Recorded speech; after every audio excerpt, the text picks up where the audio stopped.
Avant que votre compte professionnel ou personnel ne soit ouvert aux États-Unis, vous devez signer plusieurs documents bancaires.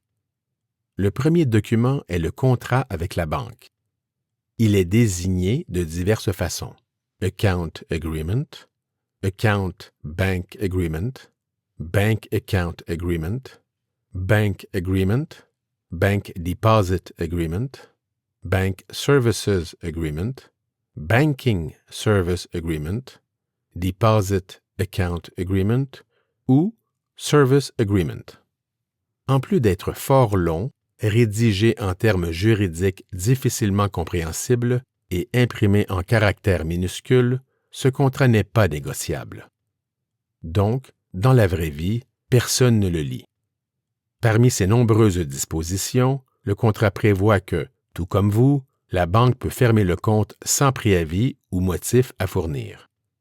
Le second document est la carte de signature, ou Signature Card en anglais. Pour un compte professionnel, tous les signataires autorisés doivent apposer leur signature. Pour un compte personnel, l'individu doit signer. Pour un compte personnel conjoint, tous les individus doivent apposer leur signature.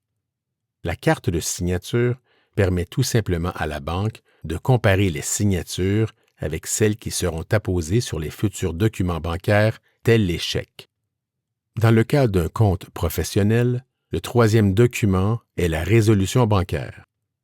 Il s'agit d'un document juridique de nature corporative qui autorise spécifiquement un ou plusieurs individus à signer pour et au nom de la société.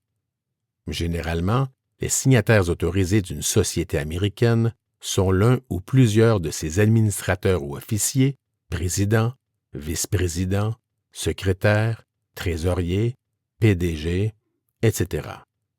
Enfin, toujours pour un compte professionnel, le dernier document à signer est un formulaire de bénéficiaire effectif, en anglais Beneficial Owner.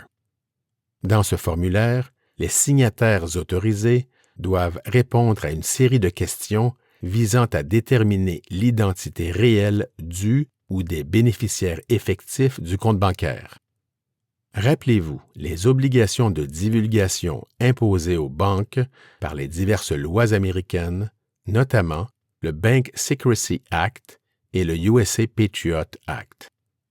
La signature de tous ces documents bancaires par le client est généralement apposée sur un terminal électronique de style tablette directement en face du banquier.